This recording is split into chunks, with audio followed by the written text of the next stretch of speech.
Welcome, welcome. I'm glad you're back. Glad to see you all here. Welcome to Why Feedback Feels So Personal. In the month of August, week two or the second week of August, doesn't matter when you're listening, right? Like this is a playlist for the entire quarter. So hopefully you are enjoying your time here. So why feedback feels so personal? Mm, a lot of people, right, come to me and they talk to me about, how their energy shifts and how much they struggle with feedback because, they're and they want to stop being so sensitive to it. And I don't think that is the real issue most of the time. In fact, it's what I've what I've witnessed a lot of the time. Right? I think a lot of us adults struggle with feedback because, well, feedback rarely lands in here as feedback first, right? It lands for us, and maybe you can start, pulling up from your memory banks as I'm talking. But when somebody gives you feedback, right, it lands as meaning. So it might land as, I got it wrong, right?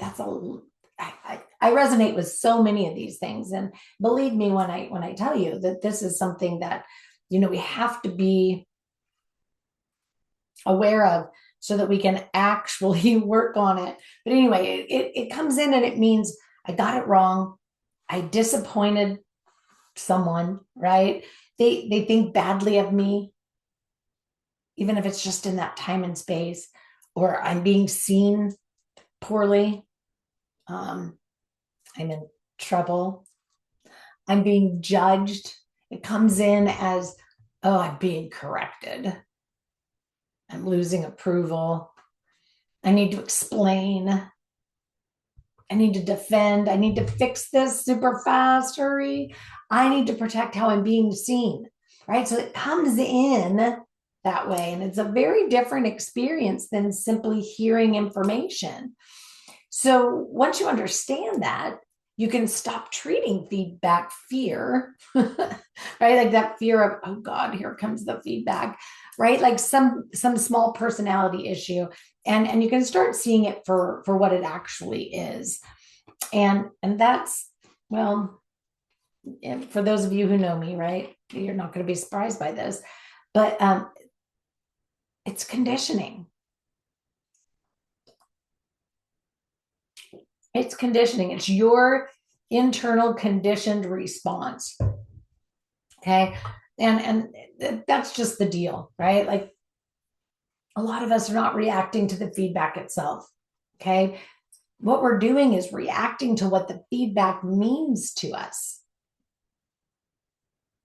And that's an important distinction to have. And and this isn't only happening in our close relationships. I know most of you went directly to an engagement or interaction with somebody super close to you. Okay. But it's not just that. It shows up in our work. Yeah. It shows up in team dynamics with bosses, with clients, with peers. It shows up in our leadership. It shows up with family, in friendships, in our social spaces, with audience response. It shows up online. Boom, boom, boom. In any room where your image, your role, your belonging, or your sense of competence feels exposed. So that's why feedback can fuel, or I'm sorry, it's why it feels so much bigger than the actual moment, right? And so it doesn't really matter if the feedback is just one little sentence or if it's a big long dissertation, right? Because internally, the person is having a whole event, okay? Meaning you, right? Like, so when you're getting this feedback, doesn't matter how short or long-winded it is. What you're experiencing is an entire event. And if you don't know what that is is doing or how it's happening, you're going to keep trying to solve this at the level of communication tips instead of understanding your deeper patterns. Okay, so let's slow it down a little bit. Okay, I want you to, for yourself, answer this question, right? So ask yourself, why does feedback feel so personal for me? Okay. Now, if you're sitting there uncertain, right? Because we did just start this conversation, I'll give you some, right? Usually feedback feels so personal because it's hitting something older and deeper than the current moment. Okay. So it might hit shame.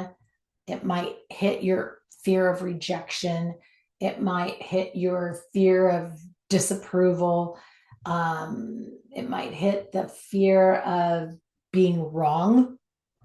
It might hit the fear of losing your status or safety, belonging, approval, or even your image. It could also hit old authority wounds, right? And it definitely hits places where you've learned that correction meant danger, humiliation, failure, or some other emotional consequence. And this is just the reality of it all. Okay. And it's why two people, right, can hear the exact same feedback and have completely different internal experiences. One person hears, that's useful, I want to look at that. And the other person hears, I'm under attack, right? Same feedback, different meaning. And that's the issue. And I think that's one of the most important questions a person can ask themselves, right? When feedback lands hard on me, what does it mean to me? Not the feedback itself, the meaning. Because feedback is one thing, what you make it mean, right? Heart, mind. What you make it mean is another thing. And if you don't separate those two, you're going to keep getting hijacked by the meaning before you ever have a chance to evaluate the content. Active listening is so important, right? So most people don't tend to go in and say, let me hear this and let me get clarifying, ask clarifying questions, etc., before I decide how I'm going to feel about this feedback. Although that would be super effective, right? Most people tend to go in one of four directions when feedback hits, right? They collapse, they defend, they perform, receptively. Oh, why? Thank you, right? Or they distance themselves. So collapse looks like shame, shrinking, getting quiet, apologizing too fast, taking everything in as truth, feeling bad before you have even processed what you think. Okay. Now, I'll be honest, right? Like I'm super conditioned to operate in this collapse space, right?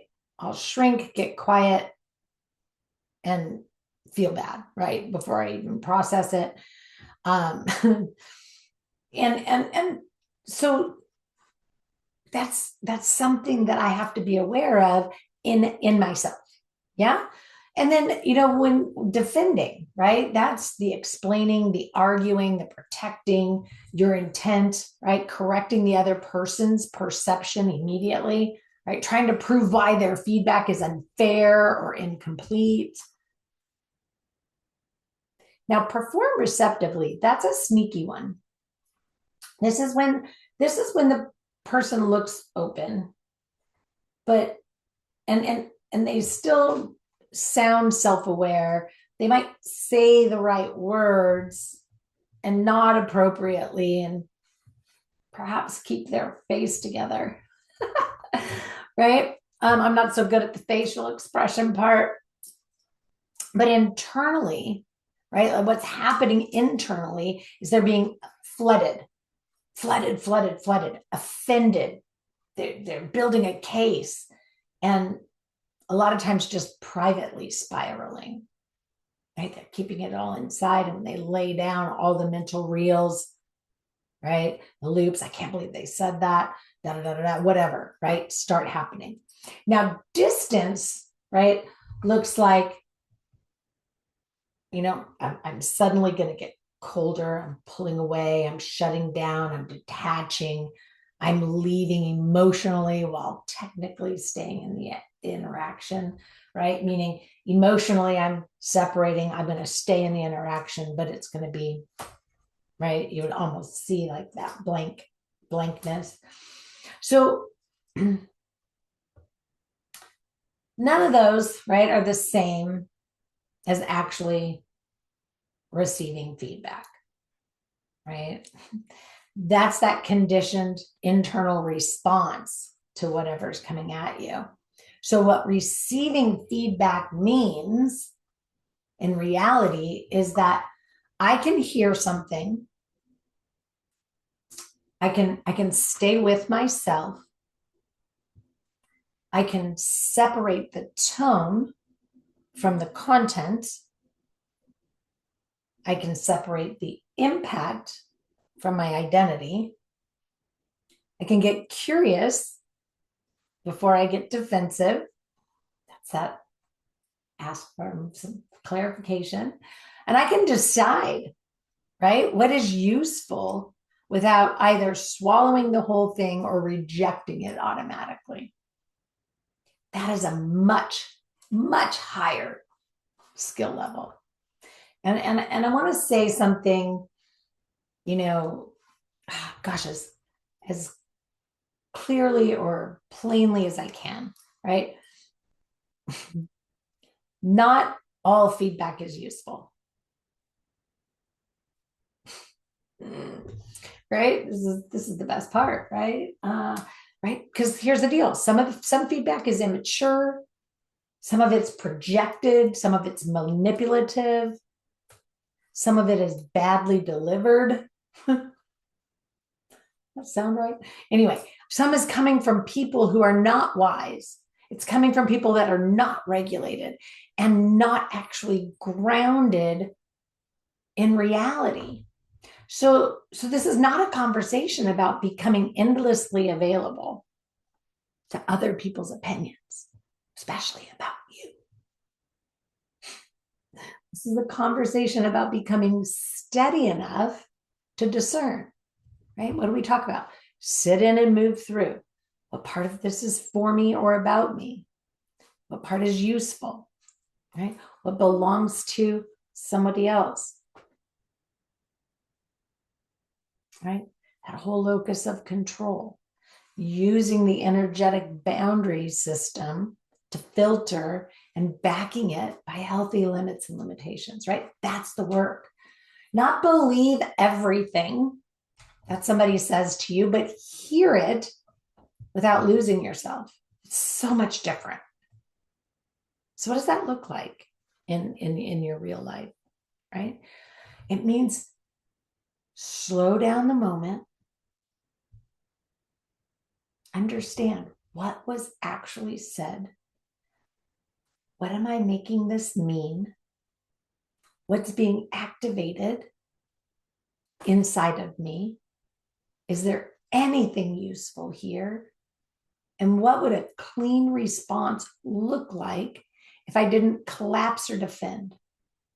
And that last one there really makes a big difference in this whole process, because a lot of people don't know how to say the right words after the fact. They just don't know how to stay with themselves in the actual moment. I like to say,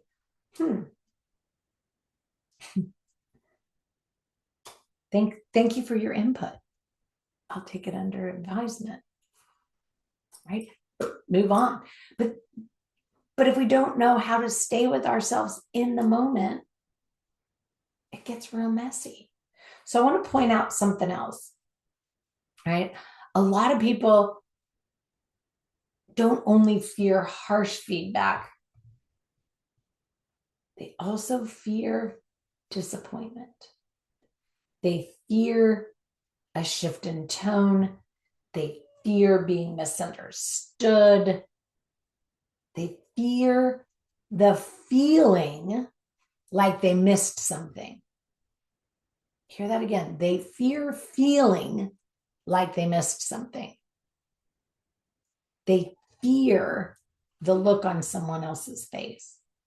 And they fear that subtle sense that somebody sees them differently now.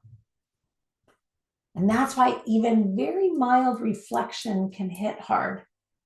Because, again, the issue is not always the size of the feedback, it's the size of the meaning. And if you're somebody who tends to take feedback hard and heavy, and I want you asking yourself, what does this correction mean to me? What does this disappointment mean to me? What does being reflected, what's being reflected back to myself mean to me? What do I instantly make it say about who I am? Because if you can name that, you can start interpreting it for you. And that's where this starts getting more useful. You can say, this is feedback. This is my meaning. These are not the same things. You can say, something in me feels threatened, but that does not automatically mean I'm under attack.